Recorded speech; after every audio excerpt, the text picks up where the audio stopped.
it just your dad? Did he tell you to go to bed? And then what did he tell you? I didn't think. I love you, dear Dad. It's bad. I just, Dad, I love you. You knew what he was gonna do. My dad was stopped. Like, no, Dad, I can't do that. I'm gonna lose you. You can't do that. I didn't know. You didn't tell me. Dad stopped him. I would have stopped him. You can't stop him. Was it you or him? Tell me. It was him. On January 7, 2018, police found themselves in a troubling scenario after receiving a 911 call at 9:25 a.m. from an agitated man reporting a frightening shooting in his neighborhood. What initially appeared to be a standard emergency call quickly evolved into a far more sinister and unforeseen situation. 911, what's the address of your emergency? I live at that's the next door neighbor. She just came over in barracks and said somebody shot her roommate. Okay. Did it just happen? Yeah, she said it just happened. She needs an ambulance in place. Okay. So the roommate Ashley is the one that's still alive. She is still alive? She said she is, yeah. Okay, tell her to take a deep breath, okay? I'm going to ask you some questions. Is Ashley bleeding seriously? Was she bleeding seriously? Yes, she said yes. Okay. All right. All right. Do we know if Ashley's completely alert? No, I don't believe so. I mean, she just saw it and she just ran. Okay. After receiving the call, cops wasted no time and rushed to Paul's residence at 1306 Idaho Street, where they saw Audra Butler clearly disturbed by the shocking nature of the incident. Audra explained that she was the roommate of the woman involved in the shooting and described the moment she discovered the scene. It was 8:55 a.m. that she stumbled upon the chilling scene, forever etched in her memory. At the scene, what the officers were about to uncover would reveal an even darker reality. What's going on? I stayed with friends last night, and I just came in and I saw that my back door had been broken in, so I went to the back and I could see footsteps in the snow, so I ran up to my room to see if my roommate was okay. I have two roommates. Okay. One of them's dead, and the other one is in her room, and she's still alive, and she needs help, and I ran because I didn't know if he was still in the house. Okay, so you don't know if there's somebody else in the house? I don't think so, but I don't know. Okay. Lauren looks like she's been in a while, and Ashley's asked me for help, and I ran. Okay. Is this door open? Yes. So we have two people upstairs. Is that what you're telling me? Okay. Help, Ashley. One lived and the other one died. It was a difficult task for the police to figure out whether the killer's primary target was one of the two women or if both were targeted victims. With cameras capturing each tense moment, officers cautiously walked towards the house, their primary focus on rescuing the other woman who remained alive. They proceeded with their guns drawn as the killer may still be present, awaiting his next victim. She said this is open. I didn't see any footprints in the snow leading up here. So, you ready? Yep. Belgrade Police! Police Department! Anybody inside, come out! I'm going this way. Wait, I got stairwell. Police!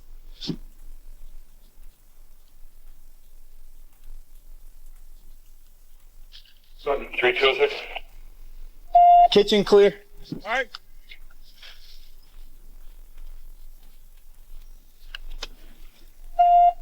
Garage. Okay.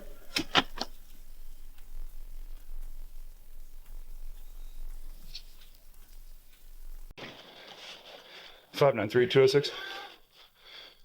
Where are you at?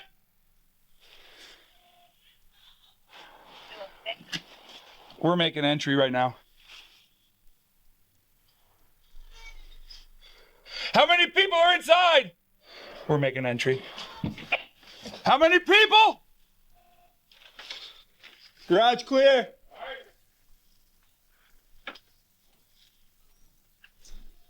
Up the stairs. We're coming. Belgrade Police, show me your hands. You got yours on the left and right. Okay.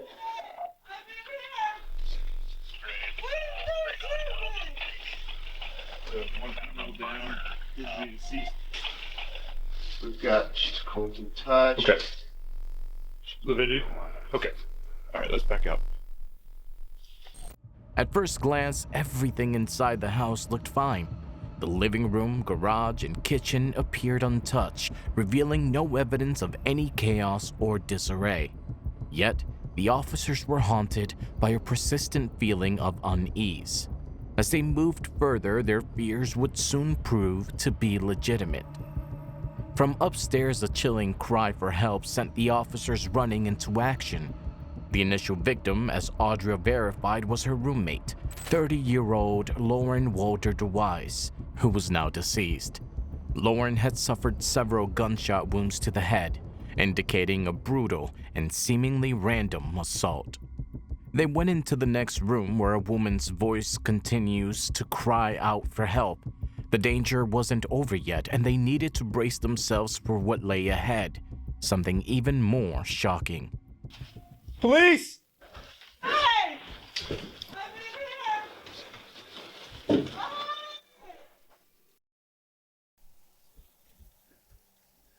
Hello? Police? Please don't shoot me! Who shot you? No, please don't shoot me! I'm not gonna shoot you, ma'am. My name's Ashley! Ashley, what's going on? Who shot you? Nobody! Oh, what happened? I don't know! Please come here! Who did? Are you the police? I'm the police, right here. Where are you? I'm right here. Can you see me? Where are you? I'm right here. Where? Can you tell me what happened? I don't know, sir. You don't know, Ashley? Okay, No. my name's Officer Robinson, okay? What's your name? My name's Officer Robinson. Are you lying to me? No. Ashley Van Hemert was discovered in a dire condition, filled with gunshot wounds. However, she had no recollection or sensation of the events that transpired. It was evident that the extent of the assault was far from typical. Yet the officers remained oblivious to the fact that what they had discovered was merely the beginning of a much darker reality. The paramedics were called right away, and the cops lifted Ashley and ran downstairs to get help. What happened to you? Where are you bleeding from? I'm not bleeding. Okay, well, how do you have blood all over you? Do I? Yes, ma'am. I don't know why I do. Show me your face then. I'm right here. Can you see me? No, Can you see anything? no, No? no. Okay. Please help me. We're gonna help you, okay? Please help me. We've got the medical people coming. Where do you hurt? I don't hurt anywhere. You don't hurt anywhere? No. Grab around the front. Yeah, we got a blanket. Ashley, we're gonna pick you up and we're gonna carry you down to the paramedics, okay? What are you doing, sir? We're gonna pick you up and carry you. Carry me there. Where are you carrying We're coming down. Yeah, as far as I can get to the door. We're gonna go out to the, I don't want them to pass the sidewalk right here.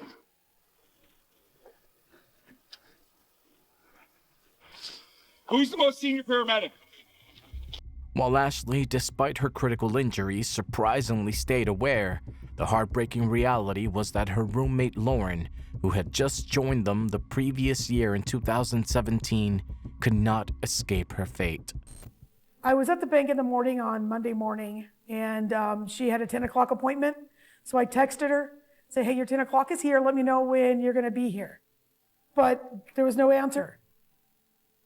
About a half hour after that, everybody came downstairs, locked the doors, and told us that she was found dead. I was like, what? I was in shock because I was just like, there's no way. No way, that can't be true. To unravel the mystery of the events that transpired the night before, the officers at the scene meticulously scrutinized every corner of the house. Yet the investigation took a pivotal turn when Audra guided them to the rear entrance of the residence. She recounted that upon her return that morning at 8:55 a.m., she discovered shattered fragments of the door frame strewn across the floor. In Lauren's room, investigators uncovered 4 shell casings, while in Ashley's room they found 5 more. Testing later confirmed that these casings were from a .22 caliber firearm. However, the most crucial piece of evidence was the crimson footprints imprinted in the snow, outlining a route from the east side of the residence, wrapping around the north and culminating at the back entrance. Thankfully, the footprints were preserved, enabling the investigators to capture precise impressions for analysis. The footprints represented a glimmer of hope, a possible turning point in their relentless pursuit, yet the journey ahead would demand patience and perseverance. As they awaited results, the officers prepared themselves for what appeared to be an incredibly twisted scheme that was about to reveal itself in the most chilling way. They had initiated their investigation into the murder, and the shocking specifics of the act would only begin to clarify once the authorities identified the true target. As they explored the dark psyche of the killer, they were sure that this wasn't an accident. It was well thought out, and the killer knew at least one of the victims, if not both. As the investigators delved deeper into the puzzle of the previous evening, they received a vital call from the hospital the following day, revealing that Ashley was now safe and prepared to share her account. Ashley's right arm, corroded artery, and back of her head were all shot, and she also had broken ribs. Despite this, investigators remained positive that Ashley, the lone survivor, could provide crucial details into the incident and possibly pinpoint the person responsible. They proceeded cautiously and extracted every detail they could without causing her distress. Yet, they were unready for the chilling revelations that awaited them. So obviously, you know, we're here to talk to you. Yes, I do. Yeah. Yes. And we're gonna have some questions, but mostly we just want to hear what you have to say. Okay. Just starting out. Yes. And I know this is kind of a tough question, but can you tell me, do you remember anything at all? When I got shot? Mm-hmm. No. No. I remember waking up in the hospital. I don't really remember actually waking up in the hospital. I remember kind of doing the I love you sign to my brother when I was, you know, obviously laying in the hospital bed. But no, I do not remember being shot at all.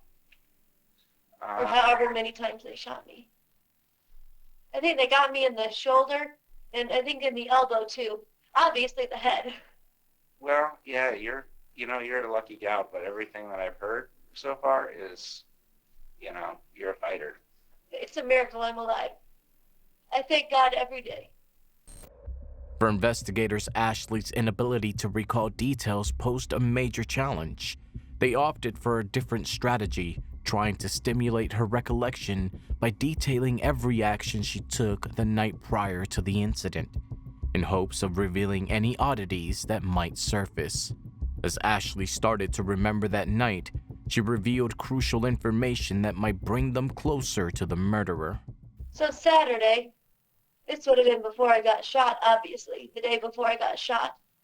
We went to a place in Livingston. It was a hotel.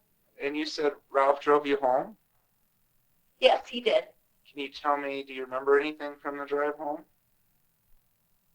I don't remember a whole lot, no. Maybe if you ask me a more specific question, I might be able to answer. I don't know. Do you remember any conversations that you guys were having? Not really specifically, no. Going from when Ralph dropped you off, what's the last thing you remember that night? Really, the last thing I remember is I gave him a kiss goodnight and in the car, and he was like, okay, I'll watch you go and get inside, and I was like, of course you will. So then I went inside, I shut the door, obviously. And really from there on, I don't remember too much. That night, Ashley was with her boyfriend, Ralph Dennis, the final person to enter and exit the house. The detectives swiftly grew suspicious of Ralph's possible connection to the homicide. It was essential to uncover whether Lauren had been wrongly chosen as a victim in place of Ashley, or if the real cause for the assault came from a different source entirely.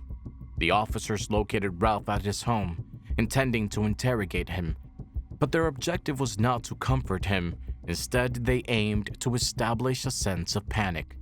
Investigators remained uncertain if Ralph was telling the truth or hiding a deeper secret.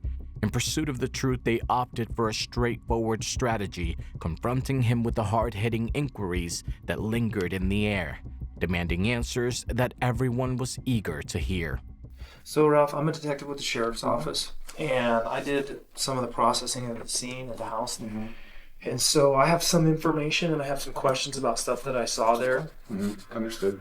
So tell me, when did you guys start dating? Roughly December last year, so a year and change ago. Okay. Just over a year. Okay. And how do you characterize your relationship with her right now? We've been attempting to break up with each other for several weeks, and pretty much this week we decided together that it was the right thing to do, is to not date each other anymore. When was the last time you actually had contact with her? With Ashley? Yeah. Last night when I dropped her off. And that was after the Livingston trip? After the Livingston trip, right around. We decided it was a little bit before 9 o'clock. What time did you go to bed last night, Ralph? Pretty much, I'm going to say, look at my phone, that's how I do everything, but I said goodnight to Ashley and I was up for a little while longer, maybe an hour. So you're thinking around 11 o'clock when you went to bed? Thinking so. Did you go anywhere after? No, I stayed. Did you attempt to kill Ashley? No. Did you attempt to kill her roommate? No. Have you been in that house last night? No. Do you believe me? Why not? You gotta ask. Would you be willing to let us dump your phone to Yes. retrieve your GPS locations, Yep. that kind of stuff off of your phone? Yep. Ralph showed an unexpected level of cooperation during the interrogation, and investigators observed that he made no attempts to mislead them with lies or fake emotions. They seized his phone to examine his GPS location and collected a DNA sample for analysis. But when the results returned, they eliminated any doubt regarding Ralph's involvement.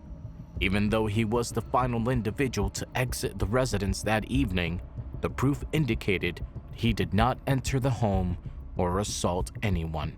Even though he was the final individual to exit the residence that evening, the proof indicated he did not enter the home or assault anyone. Following the interrogation of Ralph, the detectives directed their attention to the second victim, Lauren, delving into her history to uncover any possible motives that could have driven someone to inflict harm upon her. As they delved further, they uncovered that Lauren was wed to a man named Joseph Paul DeWise, and together they had a daughter. Joseph also had 2 children, Joe and Natalie, from a previous marriage. At first, the blended family cohabited, but soon underlying tensions surfaced, leading Lauren to take the drastic step of filing for divorce, as her dissatisfaction with the marriage became unbearable. In 2017, she made the significant decision to relocate to Idaho Street alongside Audria and Ashley. A detail that piqued the detective's interest was the motive behind the couple's split. Joseph's pattern of abuse towards Lauren was evident, with friends and family frequently noticing the multitude of bruises, cut marks, severe burns, and other alarming signs of violence that marked her body. This unsettling background provided the investigators with a compelling motive to view Joseph as a person of interest. They had to carefully bring Joseph in for questioning regarding the murder, ensuring they proceeded lightly. Considering the presence of firearms in the situation, there was a genuine risk that Joseph could erupt into violence at any moment. As he drove home, the officers positioned themselves to intercept his vehicle at a traffic light, bracing for what could unfold as a deadly struggle. What? Okay, open the door. Keep your hands up. Okay, go ahead and get out. This is not time to think. Get out. Hands up. Hands up. Walk over here. Turn around. Look away from me. Walk backwards. Keep coming. Keep coming. Stop. Get on the ground. Get on the ground. Do not move. Do you understand me? Take him to the back of my car. All right.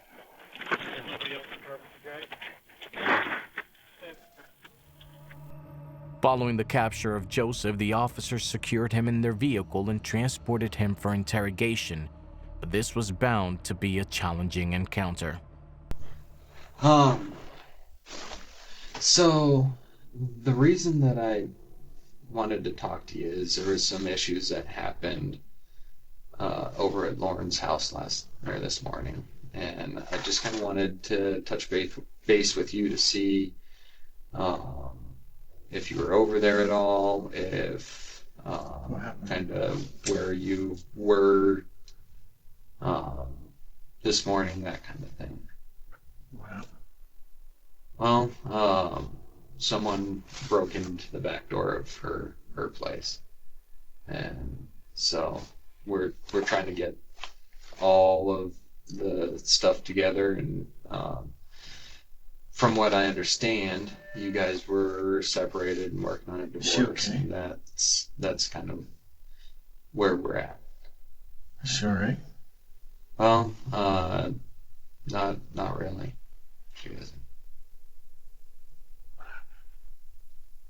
Well, the person that came in ended up shooting her. So. She's dead? Yeah. So. Oh my God. So that's why we're talking to you, because you guys are going through a divorce, and from what I understand, and we need to kind of figure out what's going on. And so, absolutely anything that you can tell us that might give us a little clarity would be helpful, I think, for both of us. This is news to me. I don't know anything about it. Complete news, complete surprise. They told me when they picked me up they're investigating a homicide. I did not think there's some weird stuff's been happening since I've been in Bozeman. So I'm like, geez, Yeah. Well, let me just say right off the bat, I understand Lauren, regardless of your relational issues. I understand. I love her. Lauren's very important to you. And I'm so sorry that you're going through this right now. Joseph showed profound sorrow and distress in the wake of his wife's tragic demise. For the investigators, it was a daunting task to discern if he was the sorrowful spouse or the murderer in their midst. They required a more precise insight into the relationship between Joseph and Lauren, aware that in these situations, every individual is considered a potential suspect until evidence suggests otherwise. Can you tell me a little bit about how the separation has been going? It depends on who you ask. Like, for her, it's fine. For me, it's been really tough. Well, I want to know from you. I've had trouble dealing with it, Can you, let's just start with a basic timeline. Sort of about last evening, last night, as detailed as you can. Say from the end of dinner time. Tell me about what you did. I fell asleep again. I'm not sure when I slept. What time do you think you went to bed?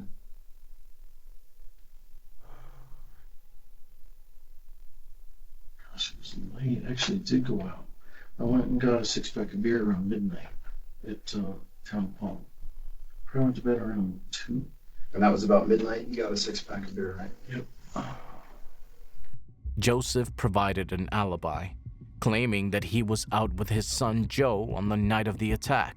To establish truth of the alibi, the detectives were compelled to question Joe, seeking his testimony as a supporting witness. However, prior to that, lacking solid evidence to keep Joseph arrested, they were compelled to release him from custody, though they did confiscate his phone to investigate for possible leads. As the investigation unfolded, Joe was called in to share his version of what transpired that fateful night. Just so you understand who I am. My name's Jeremy Kopp. I'm the detective sergeant for the sheriff's office. Okay? Obviously, you know what happened to Dad. Given that, then I need to be able to sit down and be able to talk to you. Right? How was your relationship with her? We were close. Yeah. She was like my mom, but okay. She wasn't my mom, but she was pretty much like my mom. And let's go to Saturday. And just walk me through Saturday. Okay. Day before Sunday. So Saturday, let's see, starting morning. I got up around like maybe 12-ish, around 12. The events of that day were very clear and detailed in Joe's mind. He recounted his actions prior to the incident and stated that he was accompanied by his father the entire night, which included their trip to the beer shop. Why'd you go? I just go with him, just because. Yeah. Excuse me. I mean, do you hang with your dad quite a bit? Yeah. That you just pretty tight? Yeah. So we just... Fair enough to say. Just whatever we do. Yeah. Is it just you and Dad then on the beer run? Mm-hmm. Okay. So you don't recall hearing any doors or anything open when you go to bed? Right. Everything's quiet. Okay. So it's important that you and I, as we kind of work through the details, that we're completely truthful with each other. Right. Okay. That's pretty important. Right. What do you think happened?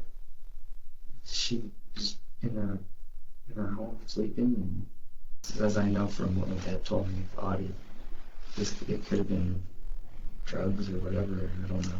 Yeah. As far as I know, it could be drugs. I don't know.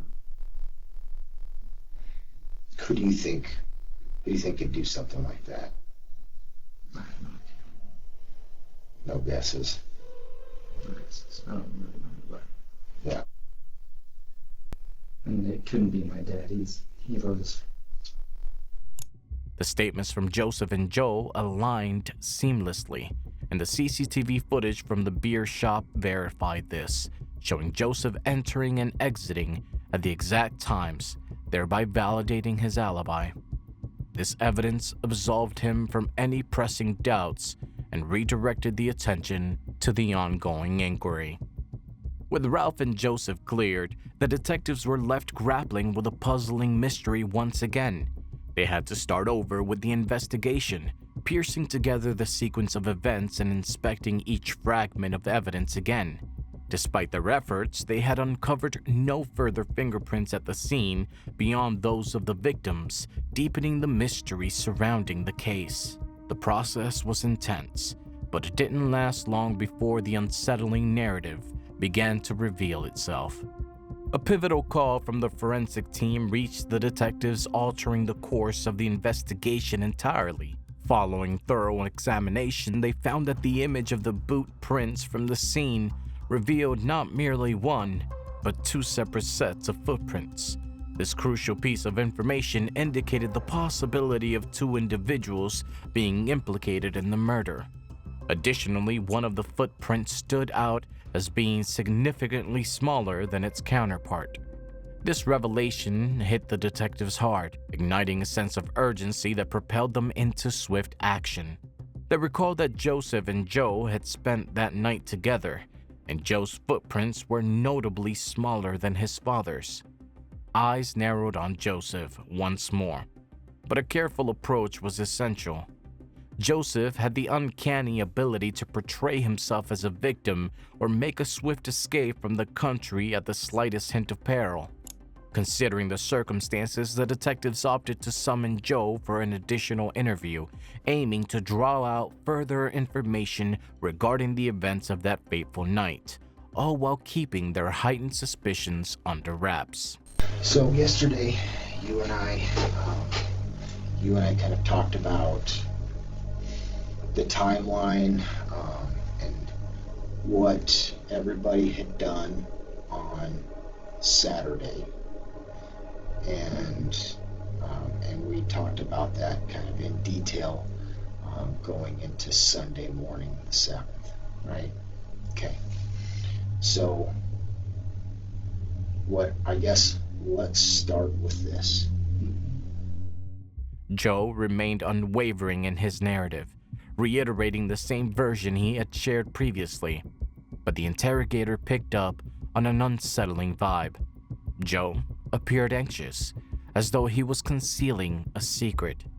The interrogator chose to adopt a more compassionate strategy, aiming to provide Joe with support and empathy to elicit the truth. Gradually, the barriers Joe had constructed to shield himself started to fall apart, exposing the unsettling reality of his father's terrifying secret. That's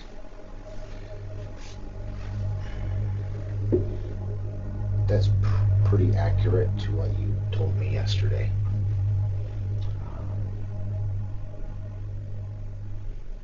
Which is unfortunate, because I don't think that's actually what happened. And I was hoping that today you and I could break through that and we could talk about what actually happened. Because if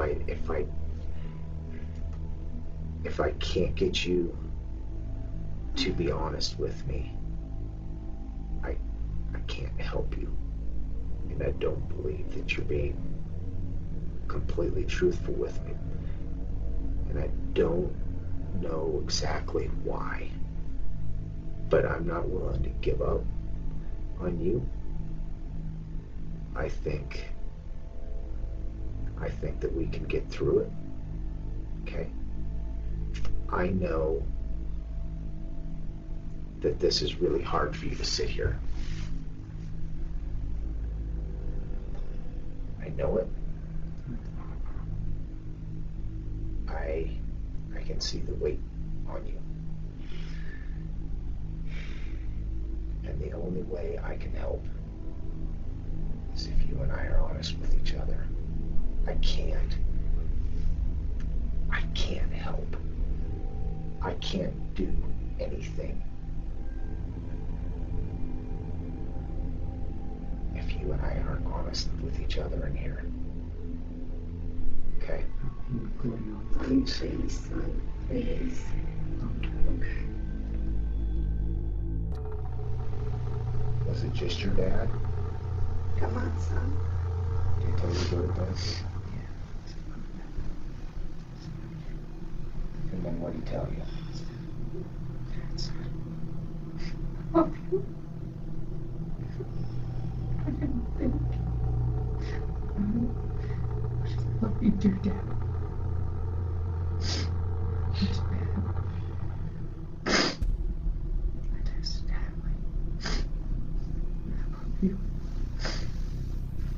You knew what he was going to do.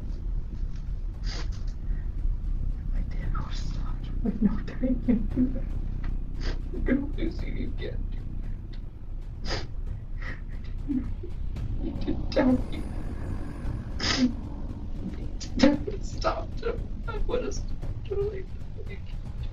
Stopped him. Was it you or him? Tell me. It was him.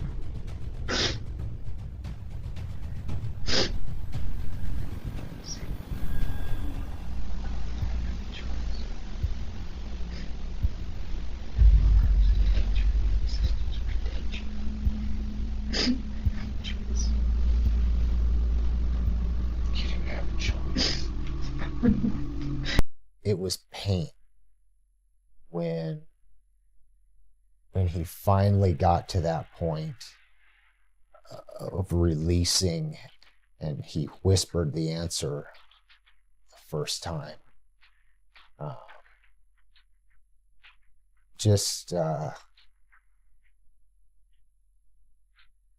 just being with him in that moment. Because it was hard.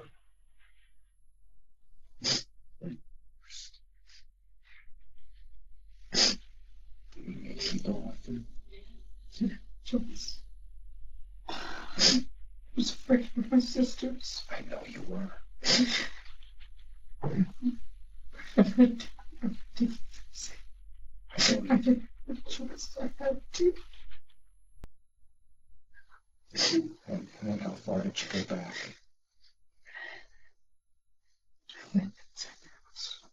How far did you go in the house?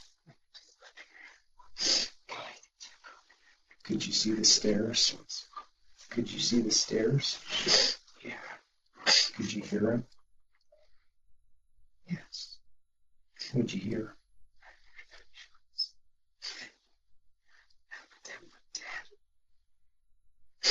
What the hell is wrong with you? He said, go. Get him, go.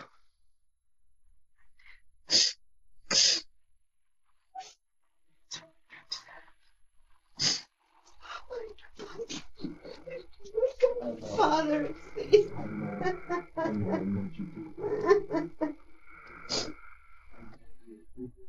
Gradually, the barriers Joe had constructed to shield himself started to fall apart, exposing the unsettling reality of his father's terrifying secret.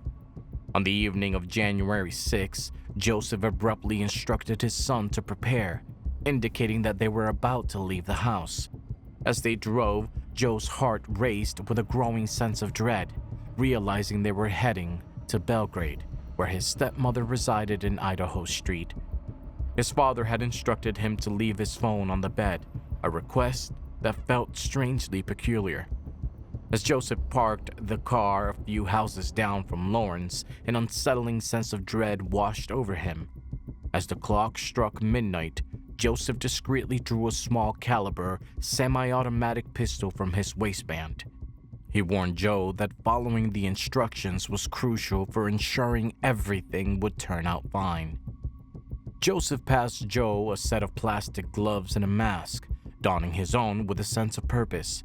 They crept quietly to the rear of the residence where Lauren resided. Clad in sturdy work boots, they took a moment on the back deck before Joseph forcefully breached the door.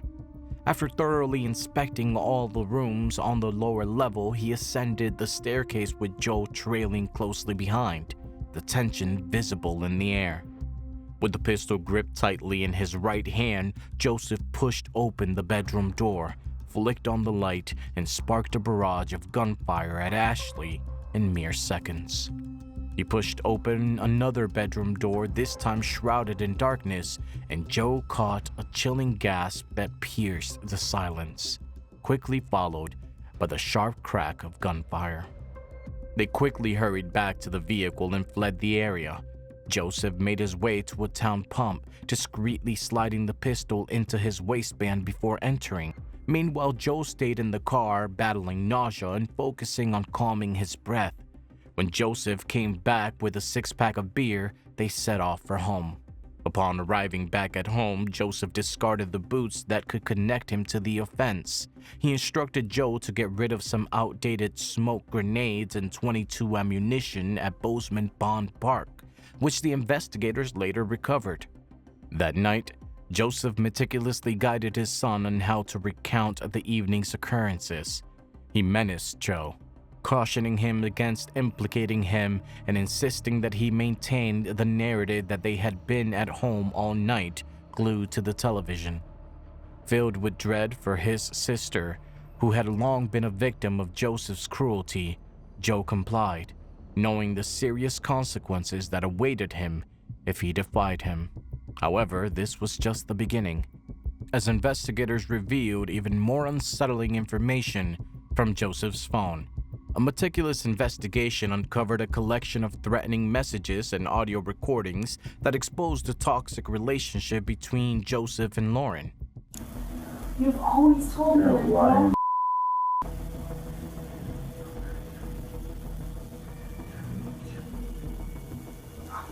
That's what I'm talking about. I'm trying to express myself now. such a lying piece of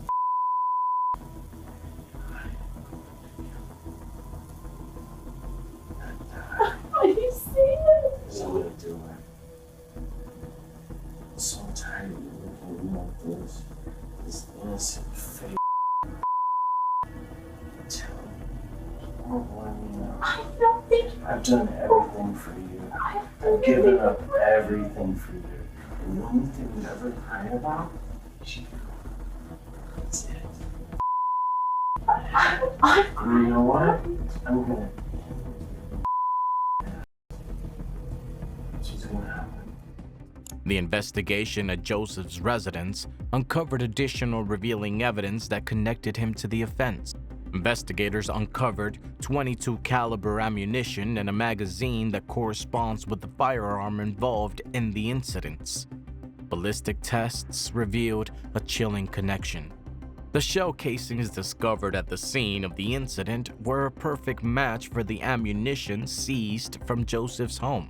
With Joe's damning confession and the growing pile of evidence stacked against him, the detectives moved to secure an arrest warrant for Joseph. The moment had arrived for him to confront the result of his choices.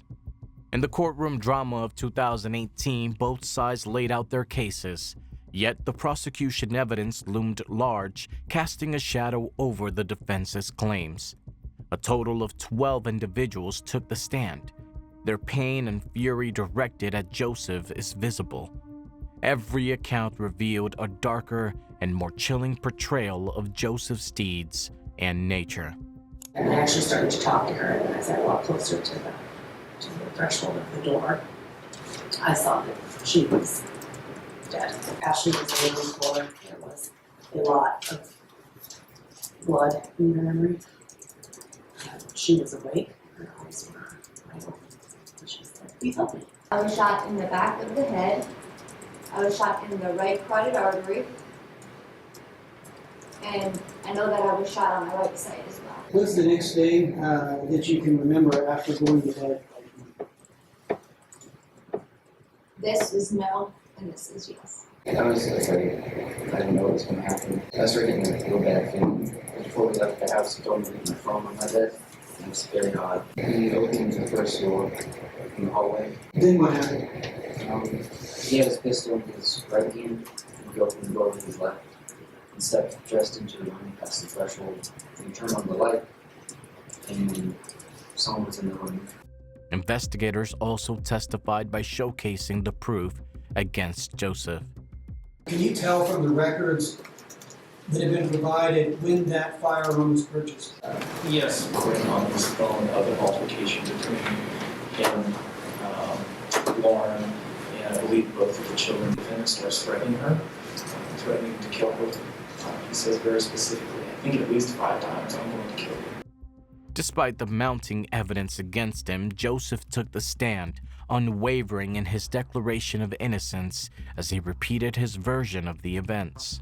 I have been in jail for 22 months waiting for an opportunity to explain to a jury that I'm innocent. I never threatened my wife in any way like that. I'm not that kind of a person. I respected and I loved her strength and her individuality. There's a lot of circumstantial evidence out there, all right? But you know what? If a lot of you took a real good look at your life and you thought about things that you did and something bad happened, you could be in the same boat I'm in. The state wants to put so much pressure on me that I would just crack and take the blame for it so that I could get out of the horrible situation I was in. I have been falsely accused here. I didn't do it, and I don't deserve to go to prison. And what you've done is wrong, okay? That is the truth. As the trial concluded, the jury swiftly deliberated and arrived at a decision. Joseph DeWise, count 1, to the charge of deliberate homicide of Lauren DeWise, guilty.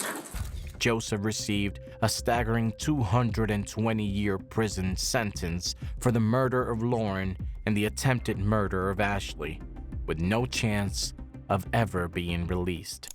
You know, I think in any other case, you would be absolutely ecstatic and gratified, and you this is the moment we've been looking for.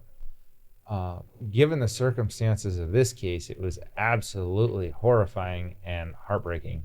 It's tragic, and that any father would ever subject his son to that, it makes you angry, and probably something that I'll never forget. That one chilling night permanently changed the lives of all those connected, creating deep wounds that would remain forever raw.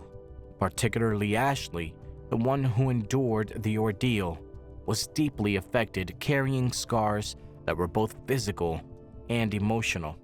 Of course, I had questions of, well, why did it have to happen to me as well? Like, why did I have to get shot? But I've learned through the process that it's not my responsibility to figure out all of the whys. It's my responsibility to just trust in God, that no matter what happens, He is still by my side and I will still prevail through anything. There's one of my favorite lines now that I really go by is, what the enemy meant for evil, God will turn for good. What do you think about this situation? Did Joseph take Lauren's life solely due to his suspicions about her loyalty?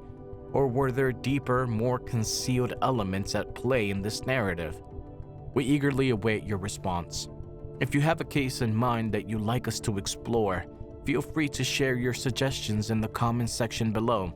And don't forget to like, share, and subscribe to our channel for more captivating tales of intrigue and suspense. Until next time, stay safe.